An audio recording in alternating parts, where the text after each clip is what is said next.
Et coucou maman, comment ça va? Moi je vais très bien, je suis à Bahreïn avec ma Ferrari pour refaire les vidéos de chaque circuit. Je ne peux être que heureux. Donc je vais te faire un petit point sur les performances des voitures. Là je vais rouler avec une Ferrari de 2022, pas celle de 2023 puisqu'elles ne sont pas encore sorties sur le simulateur. Donc le problème c'est que les voitures de 2022 sont 1 seconde 5 plus lentes environ que celles de 2023. La pole de Bahreïn en 2022 a été faite en 1 minute 36, en 1 minute 30.6. Donc j'imagine que la pole position de Verstappen en 2023, je dis Verstappen parce que je sais que c'est lui qui va la faire, petite prédiction, eh bien je pense qu'il va faire le tour en 1,29 et des bananes. Moi, mon tour, il a été fait en 1,29,3. Donc, je suis 1 seconde 3 secondes plus rapide que Leclerc avec la même voiture. Mais attention, même voiture, c'est à prendre avec des pincettes puisque je suis dans un simulateur. J'ai pu m'entraîner pendant et beaucoup plus de temps que lui. J'ai pu me cracher pour tester la limite de la voiture. J'ai pu faire plein d'erreurs, j'ai pu recommencer. Et donc, moi, j'ai eu aucune pression. Donc voilà. Euh, Ensuite, ce que je voulais te dire, c'est que j'aime beaucoup Bahreïn, c'est un circuit que j'aime beaucoup. Et de plus en plus avec ces voitures, puisque les voitures commencent à être beaucoup plus rapides. Euh, on a fait un bond en arrière en passant de 2021 à 2022 en termes de performance, où les voitures de 2020, de 2023 étaient 2 secondes plus lentes que celles de 2021. Mais je pense que les voitures de l'an prochain, de la prochaine année, vont être aussi rapides que celles de 2021, voire plus rapides. Je pense que, dans certains circuits de 2023, eh bien, les voitures vont être aussi rapides que celles de 2021. Donc c'est super, puisqu'en 2021, les voitures n'arrivaient pas à se suivre tellement elles avaient d'appui et tellement d'air turbulé était dégagé à l'arrière. Donc la F1 va dans une super bonne direction pour moi. Voilà, voilà. Donc je vais te laisser avec le tour rapide, mais avant je veux te faire un petit point, parce que j'ai essayé de faire des réglages voiture. J'ai trouvé une sorte de très bon équilibre avec une très bonne vitesse de pointe et beaucoup d'appui dans les virages. Par contre, je souffre d'un sous-virage. Ma voiture ne veut pas tourner. Donc, à régler pour les prochains tours, pour les prochains circuits. Je suis sur une bonne base de setup, de réglage voiture, donc à voir. Je te fais plein de bisous et je te retrouve dans 1 minute 29 et 3 dixièmes et 300 dixièmes, 3 dixièmes, oui, après.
Et voilà.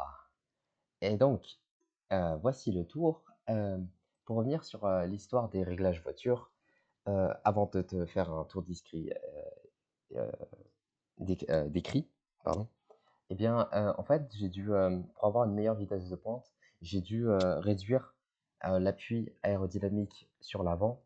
Donc, j'ai dû changer l'angle des petites ailerettes sur l'aileron avant. Et donc, en fait, j'aurai moins d'appui à l'avant, donc plus de sous-virage. Ma voiture va moins bien tourner, mais avec plus de vitesse de pointe. Donc, j'ai trouvé un bon équilibre. Mon train arrière, il est fixé sur le bitume, c'est super. Maintenant, il faut que je travaille encore un petit peu sur le réglage. Donc voilà, donc sortie du dernier virage, on arrive sur une longue ligne droite, la plus longue ligne droite du circuit. On active le DRS et on va venir toucher presque les 330 km/h. J'ai une Vmax de 326 avant de venir freiner au vibreur, juste au début du vibreur à gauche. Ici, je viens freiner à fond. Virage, une tête d'épingle à 2, on essaie de bien prendre l'apex. Alors excuse-moi s'il y a des petits problèmes d'enregistrement. C'est parce que là, je fais un enregistrement sur un enregistrement, donc j'ai l'impression que mon PC n'aime pas trop. J'essaierai de faire autrement après. Et donc voilà, donc pour revenir sur la course, là tu peux voir la jauge verte, c'est la pression d'accélérateur, la rouge c'est le frein. Là je suis à fond, mais je vais venir relâcher un petit peu l'accélérateur parce que si je continue avec le pied à fond sur le plancher, eh bien je vais partir en tête à queue parce que c'est un virage à gauche très bizarre, assez rapide en accélération et la voiture n'aime pas du tout ça. Donc on vient ouvrir le DRS ici. On vient toucher les 300 km/h et on va venir freiner juste après le panneau 100 mètres. Et là, je souffre de sous-virage immense. J'arrive pas à tourner la voiture, donc je pense que ça m'enlève beaucoup de vitesse au pan de corde. Donc je pense, quand j'aurai trouvé un bon équilibre, je pourrais peut-être gagner une demi-seconde sur mon chrono. Mais bon. Donc là, je mets du temps à réaccélérer à cause du sous-virage. Virage à gauche, droite, très rapide. Je freine un tout petit peu et je réaccélère le plus tôt possible. Pour ensuite un virage à gauche à fond. Et bien arriver à un virage très difficile puisque tu peux le voir juste ici. Voilà, si j'arrive. Et bien là, ma roue avant droite, je viens freiner en tournant le volant et donc ma roue avant droite se bloque. Mais bon, ça me fait perdre pas trop de temps, je réaccélère tôt et rapidement. Vient alors un virage à gauche très difficile où en fait tu vas devoir continuer de freiner alors que ton volant il est incliné. Alors que normalement dans la vraie vie, jamais tu fais ça, c'est très dangereux avec une F1 parce que tu as le risque de bloquer tes roues. Et donc moi, je vais pas appuyer à fond sur l'accélérateur, je vais appuyer progressivement. Ça veut dire j'ai commencé avec 50% de pression, puis ensuite progressivement je vais appuyer plus fort. Et ça sur un laps de temps très court. Puis après, je vais relâcher très vite le frein. La voiture est très instable et on réaccélère très fort. On active le DRS pour la deuxième ligne droite, deuxième plus longue ligne droite du circuit. On vient arriver les 300 km/h, 310 peut-être. Et on va freiner un petit peu à la moitié du vibreur pour un virage à gauche rapide. On réaccélère et qui enchaîne avec un deuxième virage à gauche à fond et un autre virage à droite à fond. Tout ça se passe à fond. Et on vient freiner. La voiture glisse un petit peu, mais c'est parfait. C'est pile ce que j'ai besoin pour avoir beaucoup de rotation, pour pouvoir faire ce virage. On réaccélère vite. On réaccélère très vite. Une autre ligne droite. Dernier virage. On vient freiner au panneau 100 mètres. Et là, j'ai un sous-virage encore immense. Là, la voiture, normalement, n'est pas censée être comme ça. Je suis censé être beaucoup plus sur la droite. La voiture beaucoup plus inclinée. Donc, je mets énormément de temps à pouvoir réaccélérer à fond. Et donc, ça me fait perdre beaucoup de temps. Mais bon, ça reste un tour très rapide. Et voilà, le tour finit en 1:29 de 21. Donc voilà, je suis très content et j'espère que tu as aimé la vidéo.